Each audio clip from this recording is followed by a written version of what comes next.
अस्सलाम वालेकुम। हमारा आज का टॉपिक है past indefinite tense. The past indefinite tense also known as a simple past, इसे सिंपल पास्ट भी कहा जाता है।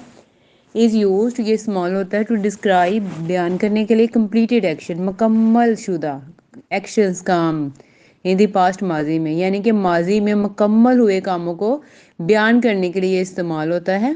आप सबके आसानी के लिए उर्दू में भी इसकी पहचान है, ताकि आपको पता चल जाए कि उर्दू के किन जुमलों में ये आपने पास्ट इंडेफिनिट टेंस इस्तेमाल करना है। इसी उर्दू में फेल माजी कहा जाता है। तो इसकी पहचान है उर्दू की जिस जुमले के आखिर में छोटी है, बड़ी है या अलिफ वगैरह आए तो जुमला फेल माजी का होता है। ठीक है। अब इस किस्म के फेल का अंग्रेजी में तर्जुमा करते हुए हर किस्म कहते हैं, हर किस्म की फ़ाइल के साथ फेल की हमेशा सेकंड फॉर्म, दूसरी फॉर्म लगाई जाती है। फ़ाइल का वाहिद हो या जमा हो, माजी मुतल्लिक मुस्बत हो जुमलों में, यानी कि आपके पास पॉजिटिव हो या नेगेटिव हो, आपने हमेशा सेकंड फॉर्म ऑफ वर्ब भी इस्तेमाल करनी है। ठीक है। आपके पास पास्ट इंडेफिनिट टेंस वो वाहिद टेंस है जिनके साथ second form of verb use होती है। अदरवाइज सबके साथ फर्स्ट होती है या थर्ड होती है, लेकिन सिर्फ पास्ट इंडेफिनिट टेंस में second form of verb use होती है।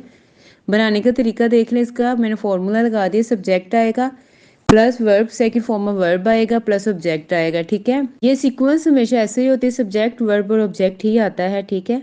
अब ये चीज़ याद रखें, इंडेफिनेट कोई भी हो, पास्ट हो या प्रेजेंट हो, तो इनमें कोई भी आपके पास हेल्पिंग वर्ब यूज़ नहीं होगा। यहाँ पे भी देख लें, कल हमने प्रेजेंट किया था तो वहाँ भी कोई भी हेल्पिंग वर्ब यूज़ नहीं हुआ।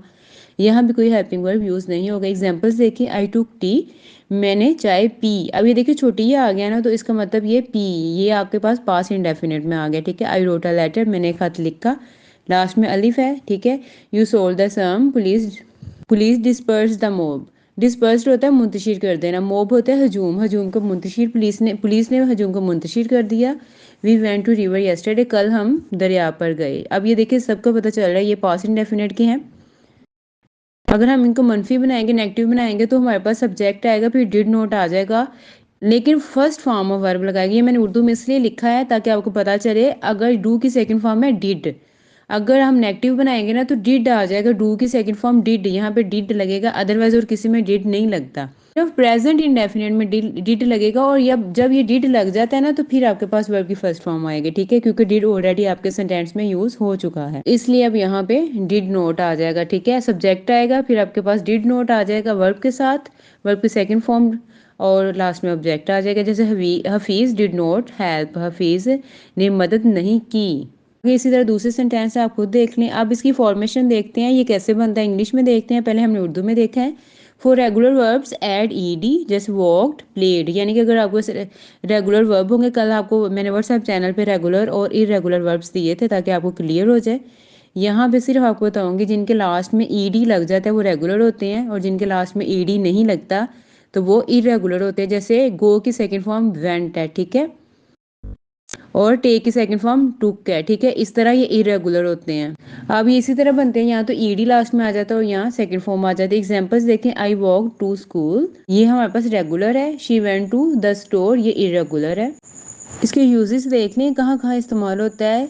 Completed action in the past, completed मुकम्मल शुदा काम, एक्शन पास्ट में, माजी में, यानी कि जो मुकम्मल काम, जैसे I finish my homework, homework मैंने अपना होमवर्क मुकम्मल कर लिया, ख़त्म कर लिया। ठीक है। आगे पास्ट हैबिट्स के लिए यूज़ होता है, जो हमारी पास्ट की आदतें हैं उनके लिए। आई यूज टू प्ले टेनिस, ठीक है, मैं टेनिस खेला करता था। आपके पास पास्ट फैक्ट्स के लिए होता है। फैक्ट्स हकाइक होते हैं, जो माजी की हकीकतें हैं जिनको हम जुटला नहीं सकते, फैक्ट्स होते हैं, हकाइक होते हैं। जैसे कि एग्जाम्पल है इसकी, the earth was formed millions of years ago. ठीक है। अब ये देखिए मिलियंस ऑफ ईयर्स अगो, यानी कि जो ज़मीन है वो मिलियन सालों पहले, यानी कि मिलियन अरबों सालों पहले वो बनी है। तो ये देखिए पास्ट फैक्ट्स है, इसको हम जुटा नहीं सकते, वो वाकई ही अरबों खरबों सालों पहले बनी है हमारी ज़मीन। ये पास्ट एक्सपीरियंस के लिए भी यूज़ होता है। जैसे I visited Paris last year, ये देखिए ये पास्ट एक्सपीरियंस के लिए भी यूज़ हुआ है।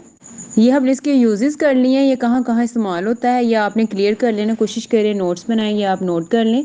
आगे टाइम एक्सप्रेशंस देख लें। टाइम को बताने के लिए अगर टाइम को ऐसे एक्सप्रेस किया जाए, जैसे येस्टरडे कल, ये देखें लास्ट नाइट गुजरी हुई रात, लास्ट वीक हो, मंथ हो या ईयर हो।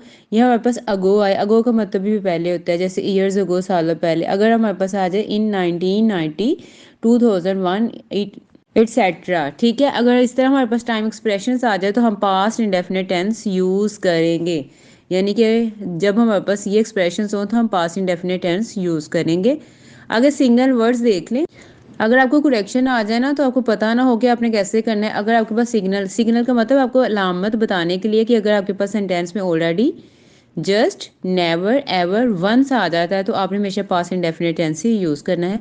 इसकी नेगेटिव फॉर्मेशन कैसे होगी? I did not, I didn't, इसकी शॉर्ट फॉर्म भी है walk to school, I did not learn the lesson. ये देखिए सब्जेक्ट, उसके बाद डिड नॉट, उसके बाद वर्ब आ जाएगा और लास्ट में ऑब्जेक्ट आ जाएगा। इंटेरोगेटिव फॉर्म इसकी देख लें, डिड स्टार्ट में आ जाएगा, उसके बाद आपका सब्जेक्ट आएगा, फिर वर्ब की फर्स्ट फॉर्म आएगी। अब नेगेटिव और इंटेरोगेटिव में डू की सेकंड फॉर्म डिड यूज़ हो गई है तो इसका मतलब है कि हम वर्ब फर्स्ट फॉर्म में लगाएंगे। ठीक है, वैसे सिंपल जो पास्ट है इंडेफिनेट पे वहाँ पे वर्ब की सेकंड फॉर्म लगेगी, लेकिन नेगेटिव और इंटेरो, उसी के नेगेटिव और इंटेरो में डू की सेकंड फॉर्म डिड लग जाती है तो फिर हमारे पास वर्ब की फर्स्ट फॉर्म लगेगी। उम्मीद है आपको क्लियर है। कल इंशाल्लाह नेक्स्ट लेसन के साथ फिर मिलते हैं। अल्लाह हाफिज़।